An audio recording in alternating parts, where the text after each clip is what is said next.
Hello guys, I'm Aveline. Welcome back to my channel. I hope you're all having an amazing day. So today we are decorating an apartment in Myshuno. No, we're not building in Mount Komorebi just because I actually wrote this idea down I feel like several weeks ago when I had alpha access to the pack, and I didn't want to spend any of the super early alpha access days or the super early access days on building in Myshuno because I feel like that's a little bit weird. But I've not had a lot of time to record this weekend because yesterday I went out to my dad's house to eat there with his wife and her children. And today I went out to eat breakfast with a couple of friends.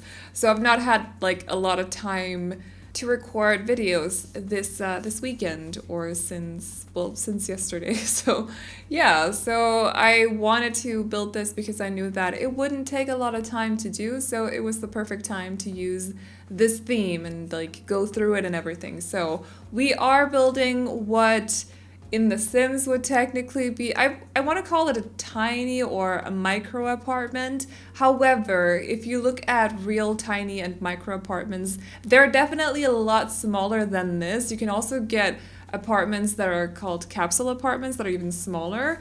But you can find a lot of tours. I've watched a lot of tours in the past from both micro and tiny apartments in Japan, but also South Korea. I love to watch them because it's just very fascinating to me how they decorate and how they find out how they find storage space for all their things and everything. It's just, I don't know, it's really fascinating. So I've watched a lot of those in the past.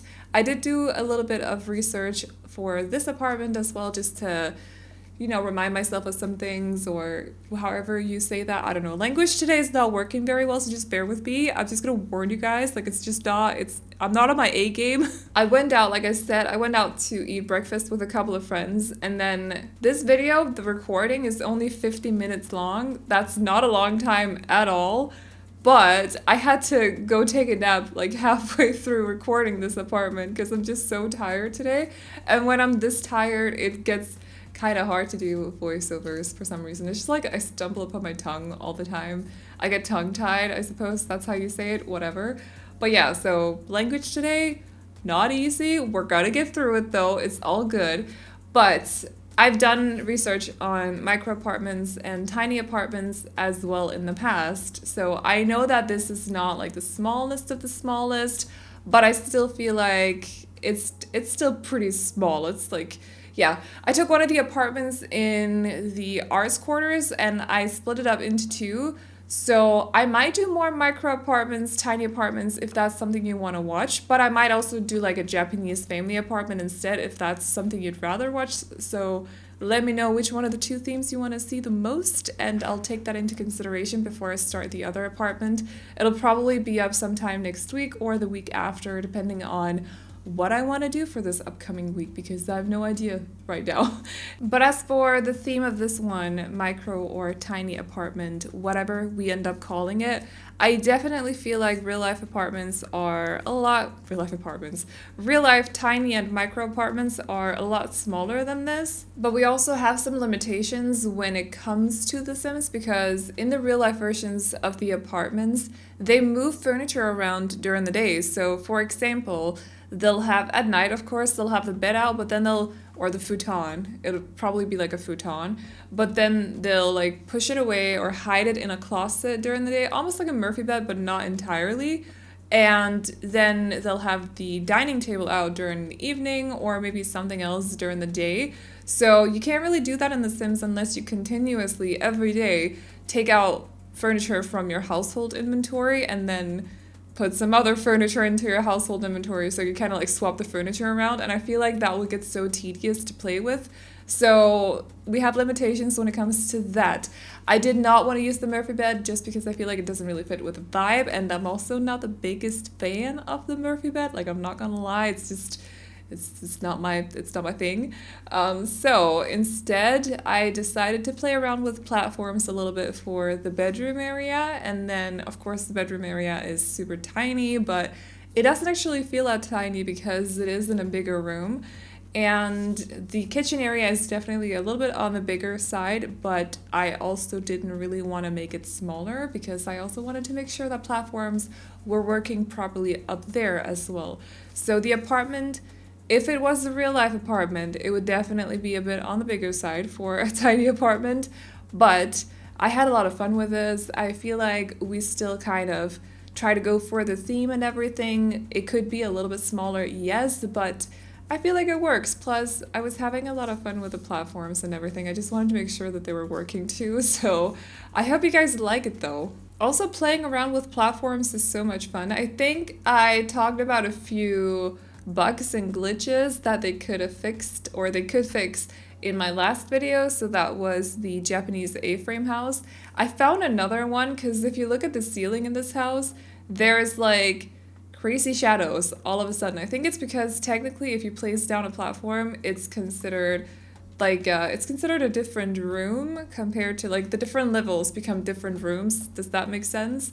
So for one of the rooms, the one on the lowest level where the living room area is, it's actually super dark if you look at the ceiling. So that's a little bit weird, but I don't know how to fix that. Literally no clue. And honestly, how often do you play with the ceiling on unless you take screenshots? So you might not, possibly not even notice, but it's definitely something that I feel like they should look into. It's a lighting issue more than anything. And it might not actually be like a platform issue. It's probably just a lighting issue, but something they could definitely work on fixing. Because I think I've seen it before. If you know how we used to do split level, indoors split level in the past, we used to like dig out foundations instead. It caused the same kind of issue because that would be a different room. Actually, that wouldn't be a room anymore. If you dug out the foundation, the place where you dug it out wouldn't actually be considered a room in-game anymore, which was super weird.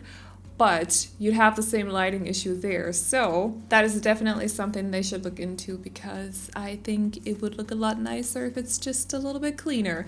So anyways, I don't even know where we are in the apartment right now. We're in the kitchen. I cluttered up everything. So if you download this off the gallery, I did actually get a comment about this the other day because someone placed down a build and a lot of things disappeared. You always have to, if you download my builds, because I am a clutter maniac, you need to remember to activate bb.moveobjects space on first, because otherwise a lot of my clutter will be gone. Some of the furniture might even be gone. So remember to activate that cheat before you place it down. I just remembered because I was looking at all the clutter in the kitchen. That's one thing about tiny and micro houses. Some of them are super clean, but then some of them are, when I say clean, I mean like tidy, neat, nice in that way. Minimalistic almost even. But then some of them are the complete opposite. It's quite fun to look at. I feel like it's really just, it's very fascinating to see like how they can turn everything into a storage, like into storage basically. So also a lot of the time, a lot of the ones that I've seen, they have the bed on sort of like a second level, which you can't really do in The Sims if you still want it to be functional. So that was one thing. We do still have the bed on a second level, you just don't have anything underneath, which they usually have in the tiny apartments that I look at, especially the ones that I've seen from Seoul in South Korea. They have like kitchens almost underneath where the bed is, which I find quite funny. I think I'd go crazy if I had to crawl upstairs, or not stairs, ladders every time I had to go to bed because I don't like to walk on ladders.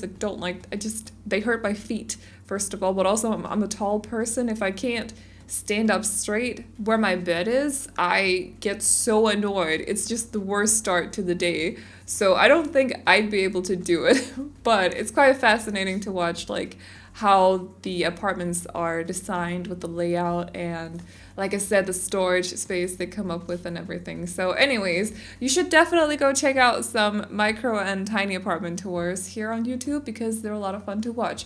We are at the end of the video now though, so I'm gonna wrap up this voiceover now. So if you guys like the build, you can download it off the gallery. My ID is AvelineYT, and you can also find it under the hashtag Aveline or AvelineYT. And as always, I hope you guys enjoyed the video. Remember to like and subscribe and all that good stuff if you did, and I'll see you all in the next one. Bye-bye! So much better. I don't fit into your body.